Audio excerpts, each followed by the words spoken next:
You are not a member of my family. While signing the inheritance documents, my daughter stated that you only remained because it was expedient. My son-in-law preserved his silence. I have just signed another document and have departed in solitude. She discovered the document I had executed 3 weeks later. I am delighted to have you here.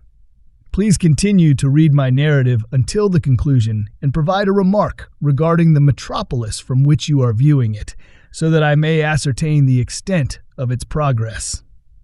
As I entered the parking lot of the law office, the rain lashed against my windshield.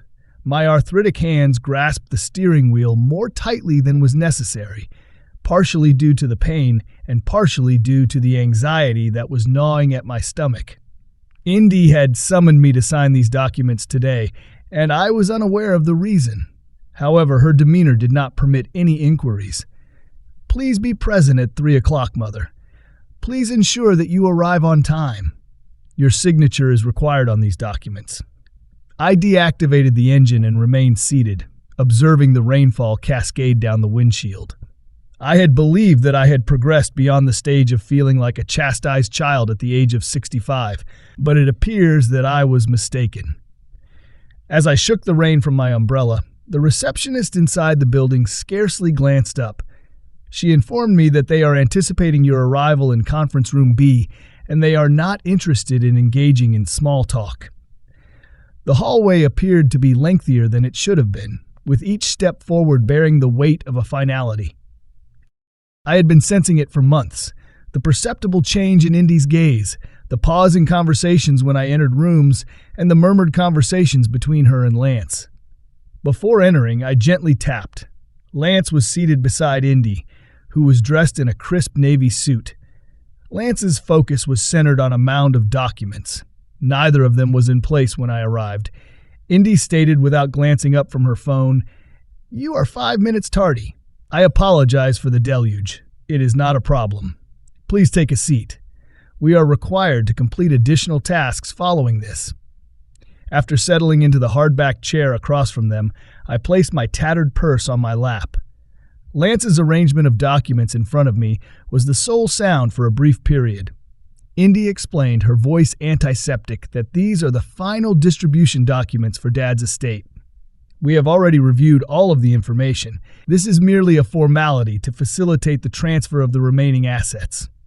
Although I was aware that there was more to the story, I simply nodded. Indy and Lance had taken me in to assist with little Mason after Harold's passing 4 years ago. What began as a grandmother's affection, preparing breakfast, managing school transfers, and reading bedtime stories, had gradually evolved into something else. I would serve as the live-in assistant, which would be convenient, but not quite family-like. Lance slid the documents toward me. He said, "Sign where the tabs are," his voice being devoid of emotion. In weeks, it was the longest conversation he had had with me. My hand trembled slightly as I groped for the stylus. I am signing away precisely what? My tone was more subdued than I had intended when I inquired. Indy sighed, emitting the exasperated sound that had become too accustomed to me. "Mother, it is merely a matter of protocol. We have discussed everything that Dad left for both of us, including the property, the accounts, and his investments. I had not been grieving over anything since Harold's passing. Financial discussions were conducted behind closed doors, without my participation." Still, I nodded and proceeded to sign. Lance expressed his satisfaction with the final resolution to Indy, as if I were not present. "The renovations can be initiated next month. Is it possible to make improvements to my residence, the residence that Harold and I constructed jointly?" I paused, my pen poised over the next tab. What are the renovations? Indy's eyes met mine, and there was a coldness and unfamiliarity about them. "We are in the process of deconstructing the previous structure. It is antiquated, and we require the area for social gatherings." I murmured, "But that is my home." "It is merely a residence, Mother. In a technical sense, it is now our residence. The air was expelled from my lungs. I am unable to comprehend the situation." Indy leaned forward and positioned her hands, which were meticulously manicured, level on the table.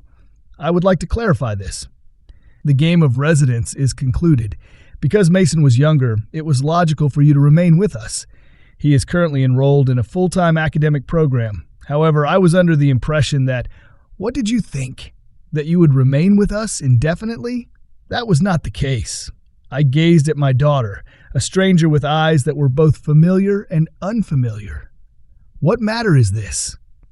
I arrived to provide assistance following the passing of your father. We are grateful for your assistance. However, it is now time for you to establish your own residence.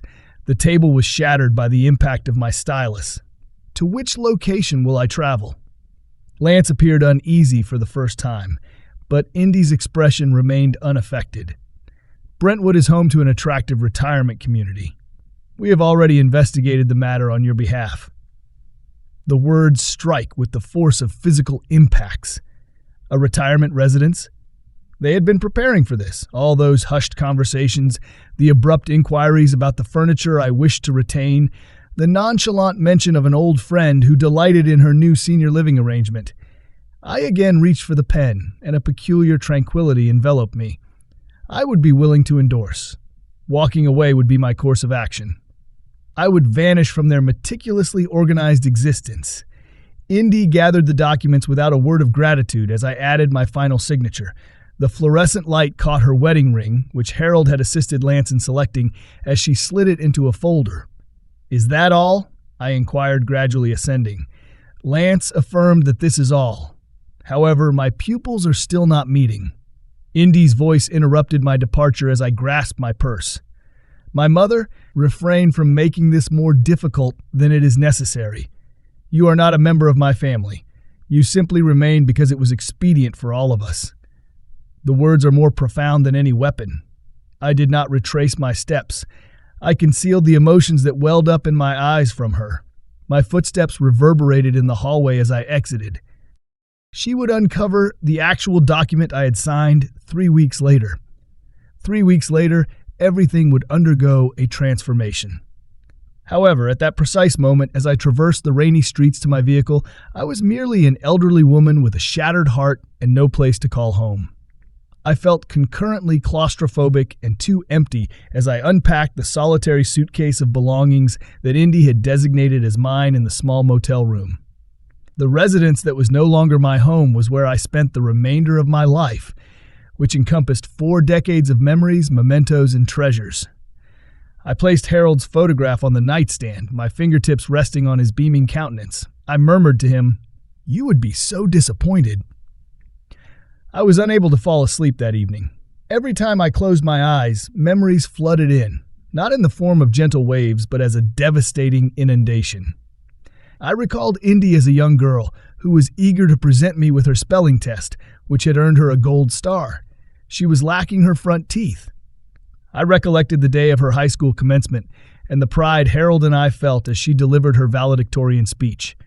I recalled the day of her wedding, when Harold murmured, "We did good, Rhonda," as we observed her dance with Lance.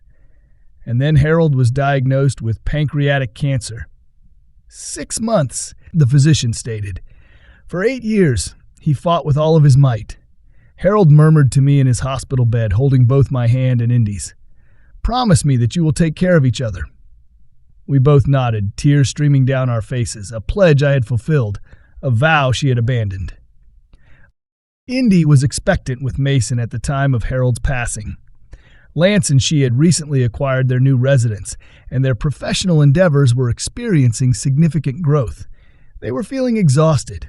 It appeared to be a natural progression when they proposed that I relocate to assist with the infant. Indy had stated, "We will remain on our feet until we find our bearings, Mom.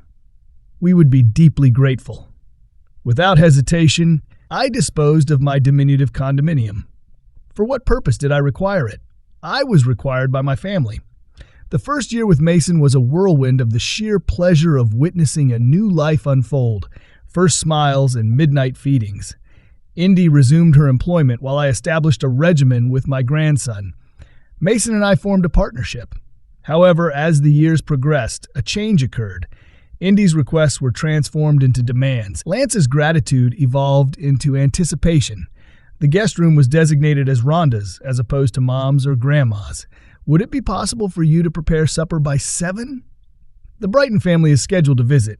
Mason must be collected from school early today. By 8, one of us will be home. We have the charity event scheduled for tonight. You are not opposed to the prospect of managing Twilight once more, are you? No. I did not find it all that bothersome. I was ecstatic to be a part of Mason's existence. However, I was gradually and invisibly being erased, from mother to caregiver, from family to member of the staff. Indy introduced me to her colleagues at the Christmas party. I am Rhonda. She provides assistance with Mason. Not my mother.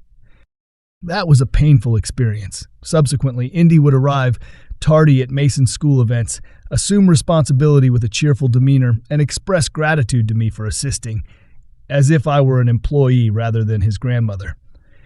I finally drifted off as the morning light crept through the thin motel draperies, exhaustion triumphing over heartache. I was awakened by the sound of a pounding on my door. Disoriented, I searched for my glasses and verified the time. 10:37 a.m. I have never slept this late. A stern voice shouted through the door. Mrs. Keller, you must check out by 11 if you plan to stay an additional night. Certainly, I am grateful. I called back, my voice scratchy from weeping and lack of sleep, and I will be down momentarily. Slowly I dressed, my joints protesting more than usual. It was occasionally difficult to discern whether it was due to age or heartbreak. My phone rung as I was gathering my sparse toiletries from the bathroom. Indy's identity was displayed on the screen. Traitorously, my heart leapt. Had she reconsidered her decision? Was she contacting you to express her regret? I responded, endeavoring to suppress the optimism that was present in my voice. Greetings. Mother, where are you? Her demeanor was entirely professional. Located at the Gateway Motel on Lexington. A motel? I am surprised that you did not visit Aunt Patricia's. Patricia, who resided 3 hours away, had not communicated with me since Harold's funeral, when she accused me of monopolizing the sympathy. Indy was cognizant of this. I stated that I required a location that was in near proximity. Regardless, Mason's vaccination certificates are required for camp. What was the location of their placement? It is not a question of whether you are all right or how you are. It is simply another request. In the study's filing cabinet. The third compartment, folder in blue. Excellent, I appreciate it. She hesitated. Therefore, have you considered Brentwood Acres? An opening is scheduled for the upcoming month. The retirement home, as if I had been contemplating it, rather than being compelled to accept it. Brentwood is not a fit for me, I stated, being taken aback by the firmness in my tone. Please refrain from being overly demanding, Mother. It is a pleasant location. They offer activities and individuals of your age. Indy, I declined, exhaling abruptly. All right. However, you must resolve an issue. Lance's mother intends to utilize the guest room during her forthcoming visit next month. Certainly. The other grandmother, the one who sent costly gifts and took luxurious vacations with Indy and Lance, but rarely spent actual time with Mason. I comprehend. Consequently, I responded. Nevertheless, I did not. I was unable to comprehend how my daughter had evolved into this individual. All right, I will inform you of the date on which we will be removing your belongings. Before I could respond, she terminated the call. I gazed at the phone, and a peculiar sense of clarity washed over me. The dispassionate and transactional nature of this call crystallized the emotions I had been unable to articulate. For years, I had been providing justifications for Indy's bad behavior. She was experiencing anxiety.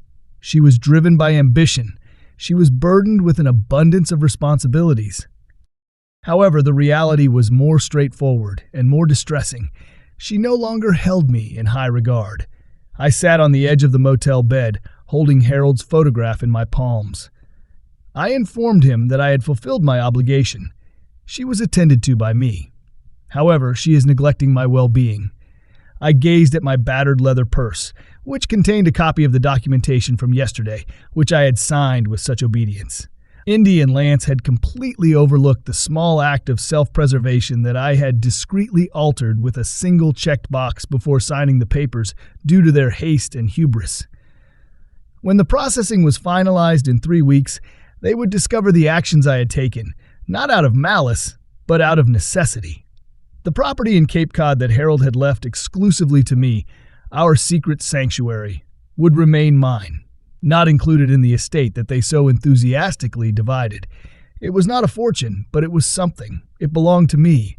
For the first time in years, I permitted myself to consider my own needs rather than Indy's.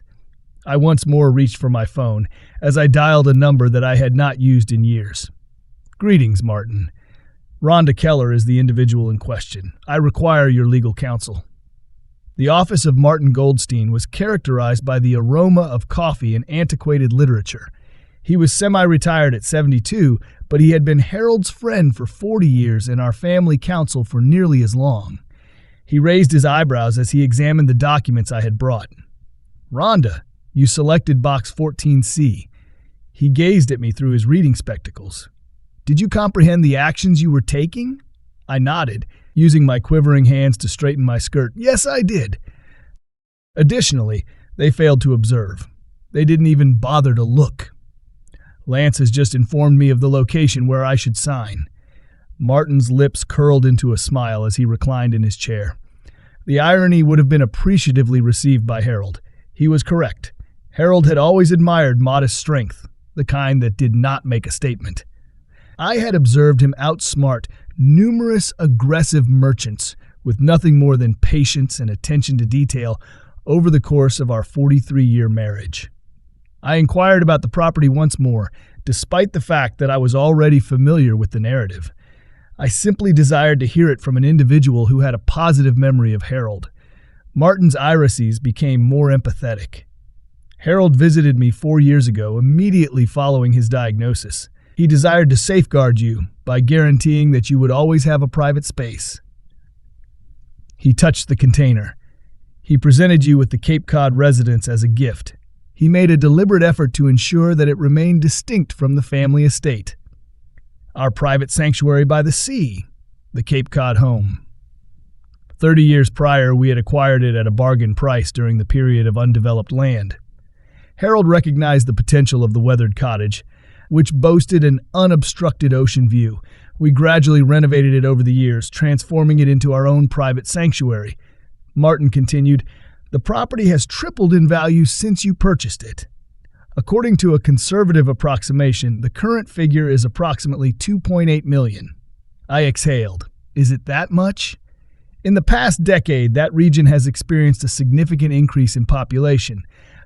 Additionally, Harold executed some prudent investments with the rental income. The property is associated with a substantial account. A peculiar sensation enveloped me. Not quite elation, not quite vindication, but something in between. Indy and Lance had treated me as if I were financially dependent on them for years, conveniently overlooking the fact that I had given them financial support on numerous occasions. "What is the anticipated time of discovery?" I inquired. 3 weeks, with some variation. They will recognize that the Cape Cod property was not included when the estate finalization is completed. Martin halted. "Rhonda, they will be enraged." Regrettably, I grinned. "Martin, they are already incensed. They are simply unaware of it at this time." I vacated the motel the following day. Martin had insisted that I remain in his guest house until I had determined my next course of action. Referring to his deceased wife, he had stated, "Marjorie would have my head if she knew I allowed you to remain in that flea trap." The guest house was a delightful, diminutive cottage situated behind his primary residence. It boasted a modest garden and sufficient privacy to allow him to think clearly for the first time in days. I spent the morning contacting the few acquaintances I had managed to maintain, despite Indy's subtle disapproval. The majority were taken aback by the shocking news. However, what is the rationale behind their actions? Dorothy, my confidant, repeatedly inquired. "After all that you have accomplished for them?" I was unable to provide an answer, or rather, I had an abundance of them. Entitlement, avarice, and the gradual toxicity of taking someone for granted until they become invisible. I found myself sifting through the solitary suitcase of belongings I had managed to bring with me on the 3rd day at Martin's. A small leather-bound book, Harold's journal, was enveloped in a scarf and located at the bottom. He had presented it to me on his final Christmas, his handwriting still unsteady but resolute. He had murmured, "Read it when you need to remember us." I had never opened it, as I was too apprehensive about the potential for it to cause me distress. However, I was now prepared as I sat in the tranquility of Martin's garden. I was in need of Harold's voice and his wisdom. The initial entry was made shortly after his diagnosis. Rhonda is unaware that I have identified Indy's scheme as of September 15, 2019. Our daughter has always been intelligent. However, she believes that I am unaware of the fact that she is already reorganizing our lives and making decisions regarding Rhonda's future. I have always been proud of Indy's ambition. However, I am concerned that it has hardened her spirit. Martin and I engaged in a conversation today regarding the safeguarding of Rhonda. Should she require it, the Cape Cod residence will serve as her refuge and security. I have organized everything to ensure that it remains distinct from the primary estate. Indy will not be aware of the situation until it is too late to contest it. I am optimistic that my assessment of our daughter is inaccurate. I trust that she will demonstrate the love and respect that Rhonda deserves when I am gone. However, I have observed the indifference in her gaze when she believes that no one is watching, as well as the manner in which she converses with her mother when I am absent. Rhonda has a strong conviction that all individuals, particularly her children, are capable of greatness. It is both her greatest strength and her greatest vulnerability. She will not anticipate this until it is too late. Tears streamed down my face as I closed the book. Harold was aware of this information from the beginning. He had observed what I was unable to acknowledge, that Indy had been preparing to forsake me for years. My concerns were validated by the subsequent entry. On December 3rd, 2019, I overheard Indy and Lance discussing elder care options for Rhonda after my departure. They were not discussing the possibility of bringing her to live with them, but rather facilities where she would not be isolated. It is as though storing my wife would be advantageous to her. Indy was confronted by me. She maintained that they were merely investigating all potential avenues. The expression on her face when she believed that I was not present conveyed a different narrative. She perceives her mother as a responsibility that must be managed, a burden. I have made additional contributions to Rhonda's distinct account. Martin is in possession of the pertinent information. The Cape home is more than just a property. It is a symbol of her autonomy. Harold's quiet struggle to secure my future, his increasing apprehension regarding Indy's character, and his affection for me that was evident in every word were all disclosed on page after page. Harold appeared to be at peace in his final entry, which was composed mere days prior to his passing. Everything is in order for Rhonda as of April 28, 2020. The Cape Mansion and the accounts are exclusively in her name. Indy harbors no suspicions. My most profound regret is abandoning Rhonda to confront the impending challenges independently. However, she is more resilient than she realizes. The strength will be discovered by her when the time arrives. Since we were nearly infants, I have harbored affection for her. She is entitled to far more than what Indy is proposing. It is my sincere wish that our daughter will one day recognize the value she is discarding, which includes not only her mother's affection, but also her own compassion. Rhonda, if you are reading this, please bear in mind that you are consistently sufficient and abundance, and you are entitled to a life that is characterized by the same benevolence that you have extended to others. Do not allow them to persuade you otherwise. As the sun began to set over Martin's garden, I closed the journal and held it close to my bosom. I experienced an emotion other than sorrow and betrayal for the first time since that terrible day in the lawyer's office. I experienced a sense of readiness. The morning tranquility of Martin's garden was abruptly interrupted by the tinkling of my phone. It was unnecessary for me to verify the caller ID. The tranquil environment was reverberated with the precise tone that I had established for Indy years ago. It had been precisely 3 weeks since that day in the lawyer's office. I exhaled deeply and responded, "Greetings, Indy. What were you thinking?" At the same time, her voice was a combination of cold and fire. I was taken aback by the stability of my hand as I placed my tea down. "I am of the opinion that you will need to be more specific. The Cape Cod property is not included in the estate documentation." The attorney stated that you selected a checkbox that maintained its separation. I stated in a composed manner, Box 14C. You were entirely aware of your actions. Now she was nearly shrieking. You intentionally deceived us. A month ago, the accusation could have been detrimental to my well-being. At this moment, it nearly caused me to chuckle. I executed the documents that were requested of me. If you and Lance had actually taken the time to examine them thoroughly, you would have perhaps noticed. This constitutes larceny. No, Indy, it belongs to me. I have always owned the Cape home. Harold left it to me in a specific manner, entirely separate from the estate. He insured it. I was taken aback by my own resoluteness when I interrupted, as your father was fully aware of his actions. Even prior to his passing, he observed the manner in which you were treating me. He was concerned about my safety. For several seconds, the silence emanating from the other end appeared to extend. She finally announced that we would be arriving. Where are you currently residing? I hesitated. A portion of me desired to decline in order to preserve the privacy of my sanctuary.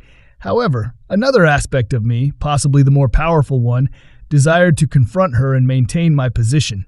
I am currently residing at the guest residence of Martin Goldstein. The counsel who was old? Why would you? Never mind. We will arrive in an hour. The conversation concluded abruptly. For a number of minutes I remained seated, contemplating the events that had transpired and those that were imminent. Then I contacted Martin. I informed him that they are en route. Lance and Indy, I believe. Would you like me to attend? His voice was tinged with concern as he inquired. False. I must complete this independently. I hesitated. However, consider residing in the vicinity. I will be residing in the primary residence. Please do not hesitate to contact me. I utilized the subsequent hour to prepare myself, not only emotionally but also physically. I bathed, groomed my hair, and donned my preferred navy dress, which Harold consistently remarked that it illuminated my eyes. I desired for Indy to perceive me as the woman I was, not as the discarded mother, but as the strong, dignified, and complete woman I was. I was prepared when the doorbell rang. Lance stood slightly behind Indy on the veranda. She wore her power suit, which she had reserved for high-stakes negotiations. She slightly enlarged her eyes at my appearance, as if she had anticipated that I would be disheveled and broken. I gestured for you to enter, stepping aside. Indy surveyed the modest furnishings with a critical eye as they entered the small guest house. I directed them to the seating area, where I had prepared coffee and Indy's preferred lemon cookies, which I had previously baked for her school lunches. Indy declined the offered refreshments, insisting that we proceed directly. You intentionally excluded the Cape property from the estate division. I did not withhold any information. I responded in a fair manner. The Cape house was never originally a part of the estate. It was promptly transferred to me by your father. That is unequivocally preposterous. The intention was for all items to be distributed equally, not all. Harold made specific arrangements for me. My security was provided by the Cape mansion. Lance spoke for the first time after clearing his voice. The current value of the property is nearly $3 million. I am cognizant. He advised Rhonda to be reasonable, abandoning the term mom that he had employed for 15 years. That is a substantial asset. It should be disseminated. I maintained my gaze upon him, in the same way your residence was shared with me prior to your determination that I was an inconvenience. He possessed the dignity to turn his gaze away. Indy paced the compact room, her heels tapping forcefully against the oak floor. This is absurd. You are being impolite because we requested that you vacate the premises. Indy, you did not inquire. I maintained my composure when you informed me that I was being discarded. Furthermore, you did not merely request that I vacate the premises, you informed me that I was not a member of your family. I never stated, you are not family. Your exact words were, you simply remained because it was convenient. Her mouth briefly opened before closing. An expression of humiliation briefly appeared on her face. She finally acknowledged that I was distraught. However, this does not alter the fact that you intentionally misled us regarding the Cape property. No, I merely safeguarded what was legitimately mine as your father had intended. Lance assumed his negotiation stance by leaning forward. Listen, we can negotiate a solution. Divide the profits from the sale of the property. That would be equitable. Appropriate. The word had an acrid taste on my tongue. Was it equitable for me to dispose of my condominium in order to reside with you? During the 5 years that I spent parenting your son while you pursued your professional aspirations? When you referred to me as the help rather than your mother? Indy's visage hardened, despite Lance's decency to appear uneasy. She was always the martyr, and she broke. You were not compelled to assist Mason. No, they did not. Because of my affection for him, I rendered assistance, as is customary among family members. And now you are retributing against us by retaining the Cape House? I exhaled deeply. Indy, I am not imposing any penalties on anyone. I am merely ensuring my own well-being, as you have explicitly stated that you will not. Our attention was immediately drawn to an abrupt external disturbance. Martin pretended to pursue Mason as he rode his bicycle in Martin's driveway, as I observed from the window. The open window allowed the boy's mirth to escape. Indy abruptly stood. Have you been observing Mason without our knowledge? False. He is present with Martin. It is the first time I have encountered him since my departure. Indy relocated to the window to observe her son's game. Her demeanor temporarily relaxed. She reluctantly acknowledged that he has been inquiring about you, desires to be informed of Grandma's return date. The words penetrated my heart. What did you inform him of? She returned to me, acknowledging that you required some solitude. What was I supposed to say? That we evicted you? You could have informed him of the truth, which is that you had determined that I was no longer required. Lance joined Indy at the window, standing. Observe, this is not achieving anything. It is a fact that the property issue must be resolved. Squared my shoulders. There is no issue that requires resolution. I am the owner of the Cape home. Your father guaranteed that. Indy threatened that we could contest it, take it to court. I concurred that you could attempt. However, Martin has all the documentation that demonstrates Harold's explicit intention. Additionally, Indy, you executed the documents. Her visage was red with rage. This is not the conclusion. In reality, I stood indicating the conclusion of our conversation. I have provided you both with unwavering support for a period of 15 years. I have cherished your son as if he were my own. I have never expressed dissatisfaction or requested recognition. I departed without a struggle when you determined that I was no longer necessary. I went to the door and opened it. The Cape home is non-negotiable. It is now my sanctuary, my home. Harold intended it to be this way. Indy gazed at me with an expression that was a blend of fury and something else, possibly respect or simply astonishment at my newfound fortitude. She abruptly stated, Mason is missing you. He weeps at night. The word struck me like a blade to the heart, but I refused to be swayed. He is welcome to visit me. I am still his grandmother, despite your determination that I am not your mother. In what location will he be visiting you? At this hospitality house? I responded, no, as my decision was solidified at that precise instant. At the Cape House. I will be relocating to that location next week. Suddenly, Indy's jaw hung agape. It is impossible for you to be serious. It is 3 hours distant. I am exceedingly serious. Presently, it serves as my domicile. Lance guided Indy toward the door by placing a hand on her arm. Certainly we ought to proceed. I called after them as they entered the veranda. Inform Mason of my affection.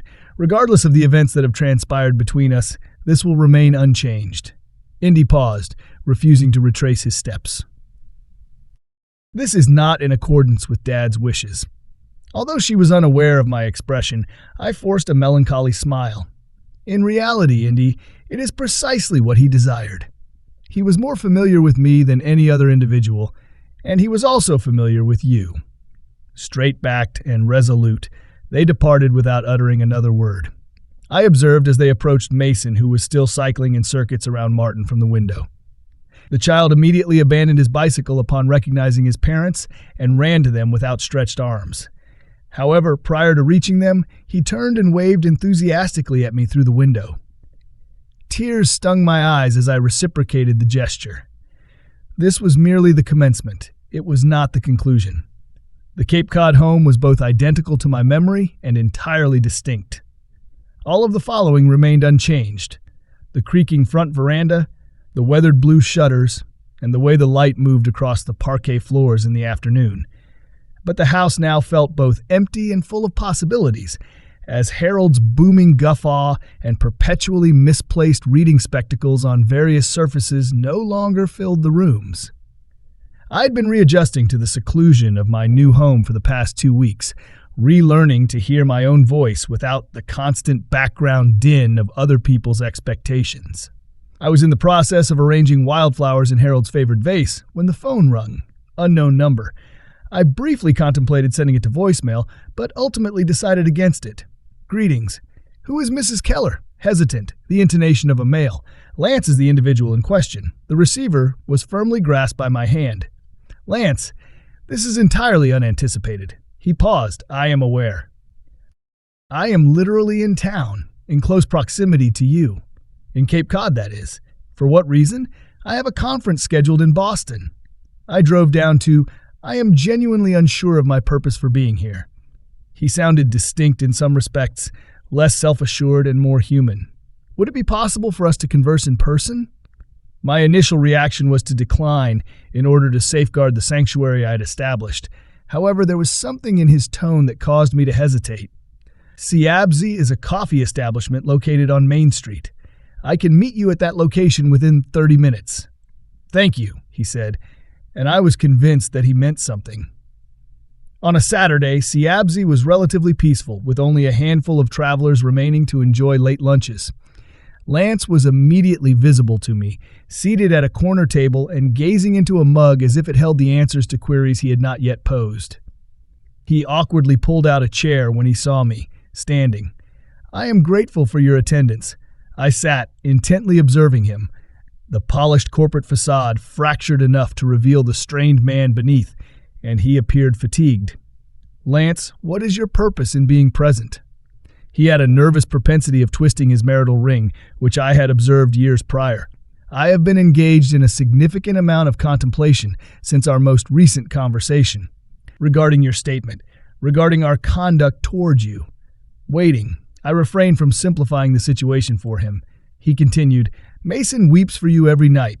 He is perplexed as to why you are absent. Also, what have you disclosed to him? Lance appeared to be in sincere distress, nothing that is logical. I am no longer even aware of it. He exhaled deeply. In reality, I am present to offer my apologies. An apology was not one of the things I anticipated from this encounter. He hastily added, Indy is unaware of my presence. If she were aware, she would be incensed. Then why take the risk? He gazed out the window at the ocean, which was scarcely discernible in the distance. I am unable to slumber. Mason's eyes are haunted by anguish each time I gaze upon him. Because I observed Indy treating you as if you were disposable, and I am aware that it was wrong. I allowed myself the opportunity to contemplate his words as I drank my coffee. No, Lance, it was not solely Indy. You were guilty of complicity. He acknowledged the accusation by nodding. I permitted it to transpire due to its simplicity, due to the fact that confronting Indy is... He faltered. I completed the task for him as it was challenging.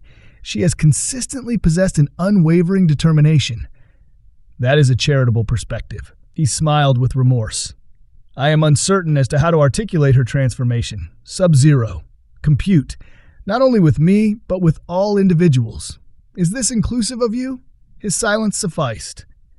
After a brief pause, Mason inquired as to whether we could visit you yesterday. I was uncertain about what to say. Indy has prohibited him from even mentioning your name. The physical agony of that realization was akin to a knife being twisted in my chest. He is 7 years old. He should not be entangled in this situation. I am aware. Lance gazed directly into my eyes for the first time. That is one of the reasons I am present. Would you be amenable to his presence if I were to bring him? Without Indy's knowledge? The query hung between us, laden with ramifications. I was reminded of Mason. His gap-toothed smile, the way he would nestle against me during cyclones, and his incessant inquiries about the world. My grandson, my spirit. Indeed, I stated it in a straightforward manner. I would be extremely grateful for that. Lance's expression was one of relief. I am grateful. He is deeply saddened by your absence. I also mourn him, each and every day. The cafe's ambient din filled the space between us, and we sat in silence for a moment. Lance's voice lowered as he eventually stated, There is something else. Something that you ought to be aware of. What is it? He looked around, as if he were apprehensive about being overheard. Since Harold's passing, Indy has undergone a transformation. More challenging, more concerned with status and appearances than with any other aspect. I have observed. No, it is more severe than you realize. He leaned forward. I overheard her on the phone 2 months ago. She was conversing with an individual regarding the expediting of the timeline in light of your absence. What is the timeline for? Selling your residence. The residence that you and Harold occupied for a period of 30 years. I averted my gaze. However, the value of that residence is negligible. It is situated in an older neighborhood and requires renovations. The land is the primary concern, not the residence. Lance was grim-faced. Developers appear to have expressed interest. The entire block could be rezoned for commercial purposes. Indy has been in discussions with them for more than a year. The realization struck me with the force of a physical strike. Is it a year? However, I was still residing there at the time of Harold's passing. While you were still in the residence, she was devising this strategy. Lance nodded, but he was unable to meet my gaze. This is the reason she was so enthusiastic about enrolling you in a retirement facility. The developers intend to commence construction by the upcoming spring. I sat back, unable to comprehend this new betrayal, not merely discarded, but deliberately removed in order for Indy to profit from the sale of my property. Harold and I had established our life together in the home where she had grown up, where every doorframe was marked with her height over the years. Lance apologized silently. I should have informed you earlier. I simply did not have the knowledge to do so. Why inform me at this time? He appeared to be in distress, since it is incorrect. Mason discovered the photo albums you had stored in the attic, which contained all of the family photos, in the trash last week. Indy had discarded them. He experienced a minor loss of voice. He was weeping as he attempted to extract them. Indy simply informed him that they were unworthy. It was imperative that we declutter prior to the relocation. I closed my eyes, envisioning Mason's anguish and bewilderment. Lance was observing me with a sense of respect when I reopened them.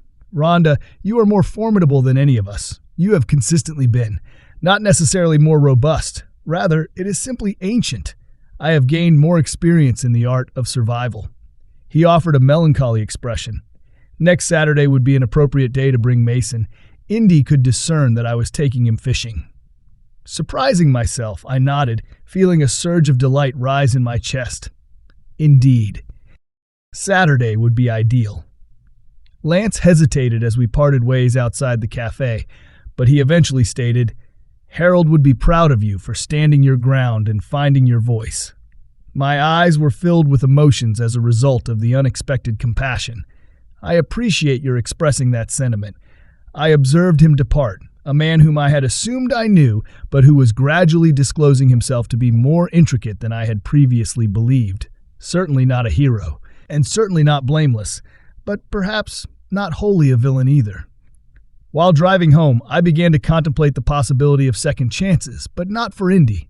Certain wounds are too profound to facilitate recuperation. However, for Mason and myself, the fragmented family that persisted. Lance may even benefit in a limited capacity. I turned onto the coastal road that led to my home, and the horizon extended before me, endless and blue. My residence, my life, my conditions. For the first time in years, I experienced the beginnings of genuine optimism. The morning of Saturday was clear and bright, reminiscent of a September day that is in a state of transition, with the warmth of summer still present in the air and the crispness of autumn just around the corner. I had been awake since the crack of dawn, unable to contain my excitement. Mason was scheduled to arrive today. I had dedicated the entire week to preparing for his arrival. This included creating his preferred chocolate chip cookies, arranging the spare bedroom with vibrant quilts and a nightlight in case of emergency, and securing a spot on the shore for the kite I had purchased for him. However, I was aware that the most important thing was to be reunited, and I desired everything to be flawless. A vehicle entered the driveway at precisely 10 a.m. Lance assisted Mason in egressing from his booster seat, and I observed the event from the window. The boy gazed around with curiosity, observing the ocean that was barely visible beyond the dunes and the weathered, shingled house. He then observed me at the window, and his expression changed, erupting into a smile that was so radiant that it brought tears to my eyes. He burst free from Lance's grasp and charged full speed toward the veranda, nearly tripping in his haste. I opened the door just as he reached the stairs, and he was immediately in my arms, his diminutive frame colliding with mine with the force of a miniature tempest. "Grandma! Grandma! You have arrived!" I embraced him tightly, inhaling the recognizable fragrance of his hair, which was still baby sweet at 7, and mingled with the faint residues of the citrus shampoo he had always insisted on using. "I am present, my dear. I have sorely missed your presence. I also missed you. Mom informed me that you had departed. However, I was aware that you would not depart without bidding me farewell." The innocent faith in his words caused my heart to constrict. Lance's irises were visible to me over Mason's shoulder. He stood awkwardly by the vehicle, his hands in his pockets, and a look of concern on his face. I encouraged him to approach. "Please enter, both of you." The morning was characterized by a flurry of happiness. Mason exclaimed over the shells I had collected, the view from the upstairs window, and the wooden sailboat Harold had carved years ago as he investigated every corner of the house. He conversed incessantly, informing me of all the details I had overlooked, including his loose tooth, the science project for which he had received an award, and the new companion at school who was capable of performing flawless cartwheels. Lance maintained a pensive demeanor, observing us with a perplexed expression. Lance finally spoke when Mason rushed outside to sail his new kite. I have not observed him in this state of joy in several months. I watched as Mason's kite soared high above the dunes, catching the wind as I nodded and observed it through the window. Children are resilient, however, they are more perceptive than we realize. Lance abruptly stated that Indy is advocating for private school next year in the state of Connecticut. It would entail the requirement of lodging during the week. Boarding? At the age of 8? I was unable to conceal my surprise. That is an exceptionally tender age. I am aware. I have endeavored to convince her to reconsider. However, she is certain that it is the most effective method of maintaining his competitive advantage. He inserted air quotes around the words, making his disapproval clear. While Mason ran along the beach, we both fell mute, watching the kite dance above him. Lance continued after a brief pause. "I have been contemplating your statement regarding our conduct toward you, regarding the nature of our family." He exhaled deeply. "I am not pleased of the role I portrayed. Is there a reason you permitted this to occur?" I inquired calmly. "For many years, it was the question that beset me." After serious consideration, he responded. "Initially, it was simpler to align with Indy, to persuade myself that she was the most knowledgeable. Afterward, it developed into a habit, and after a while, he shook his head. I believe that I was apprehensive of her after a certain period." Raw and unadulterated, the admission hovered in the air between us. He added gently, "She is not the individual I married. Or it is possible that she is, and I simply did not wish to observe it." Mason dashed through the door before I could respond, his cheeks flushed with enthusiasm. "Grandma," the kite soared to an incredible height. "Have you observed?" "I did, my dear. You possess an innate ability to fly a kite. Is it possible to have biscuits at this time?" "Your father informed me that you baked biscuits." I was appreciative of the interruption and burst out laughing. Certain conversations were not intended for children. We are undoubtedly capable of doing so. In the aftermath, would you be willing to assist me in the collection of shells for the unique container I previously demonstrated? Mason's response was enthusiastic. "Yes." It appeared to elevate the mood, dispelling the gloom of our previous discussion. The afternoon was enjoyable. We strolled along the shore, collected exquisite scallop shells, constructed a sandcastle with a moat and drawbridge, and returned to the house feeling rejuvenated and gritty. Lance reluctantly examined his timepiece subsequent to dinner, which was Mason's preferred dish of macaroni and cheese. "It is imperative that we return in the near future. We informed your mother that we would arrive home before sunset." Mason's countenance plummeted. "Is it not possible for us to extend our stay? Would you be so kind, Father?" Lance and I exchanged glimpses over Mason's head. Lance said tenderly, "Not today, buddy. However, it is possible that we may return in the near future. Can you guarantee that?" Mason's eyes were ablaze with optimism as he gazed at us. Lance assured me firmly, his conviction catching me off guard. Mason tightly embraced me as they prepared to depart. I am unwilling to attend. I lowered myself to his level, gripping his small hands in my own. "I understand, my dear, but you may contact me at any time, and I will be present to greet you once more," he abruptly stated, his voice trembling. "Mom disposed of our photographs, the ones that feature you and your grandfather. I endeavored to rescue them. However, she became enraged. My heart ached for him, as he was entangled in the midst of adult disputes that were beyond his comprehension. I assured him that I have an abundance of photographs on hand. We will examine them together during your subsequent visit, and it is possible that we can generate duplicates for your personal use." He bowed solemnly. "I would appreciate that." Lance and I were left alone on the veranda after he ran to the car after one more fierce embrace. I expressed my gratitude for the day. It held immense significance for both him and me. The expression of Lance was troubled as he nodded. "Rhonda, there is an additional item that you ought to be aware of. I am contemplating the possibility of departing Indy." I was taken aback by the confession. "As a result of her treatment of me? That is a component of it. However, it is not the entirety. It is a reflection of her identity, the emotional manipulation, the incessant pressure, the way she treats Mason when no one is watching." He ran his hand through his locks. "I have been consulting with a counsel regarding custody arrangements. I paused to process this information, and you are informing me of this because I desire for you to be a part of Mason's existence." He averted his gaze, "and I believe that you were entitled to be informed, as I may require your testimony regarding the events that have transpired in our household at a later date." Mason frantically waved from the vehicle, urging his father to act quickly. Lance turned to depart, but he halted. "We were never justified in our actions toward you. I aspire to the day when you will be able to absolve me for contributing to the situation." Mason's face was plastered against the window as they drove away, and I observed him wave as they disappeared around the bend. The placid surface of the ocean reflected the vibrant oranges and pinks that the sunset painted on the sky. I remained on the veranda for an extended period of time after they had departed, reflecting on the peculiar, convoluted paths that life occasionally takes, as well as forgiveness and family. On a brisk December morning, 3 months later, my doorbell called.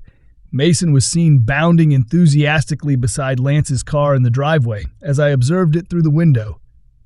The unexpected delight in my life caused my heart to spring at the sight of my grandson. However, this time was different. The vehicle was overflowing with suitcases, crates, and Mason's preferred plush dinosaur, which was visible through the window.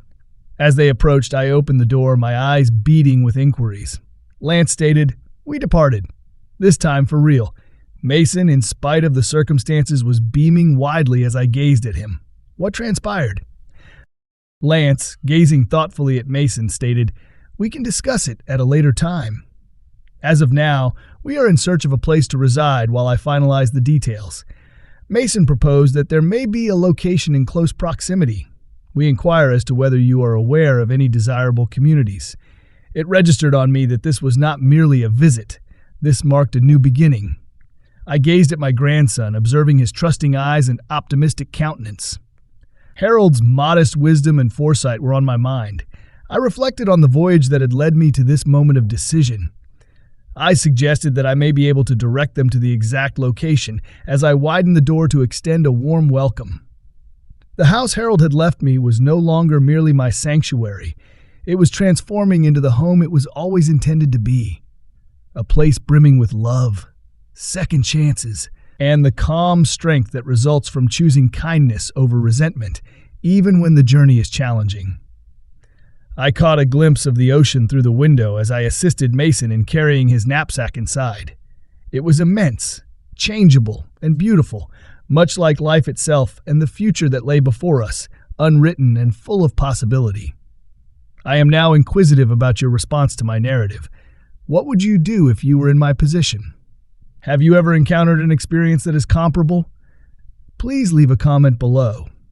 In the interim, I will be leaving 2 additional stories on the final screen that are channel favorites and are sure to astonish you. I appreciate your attention.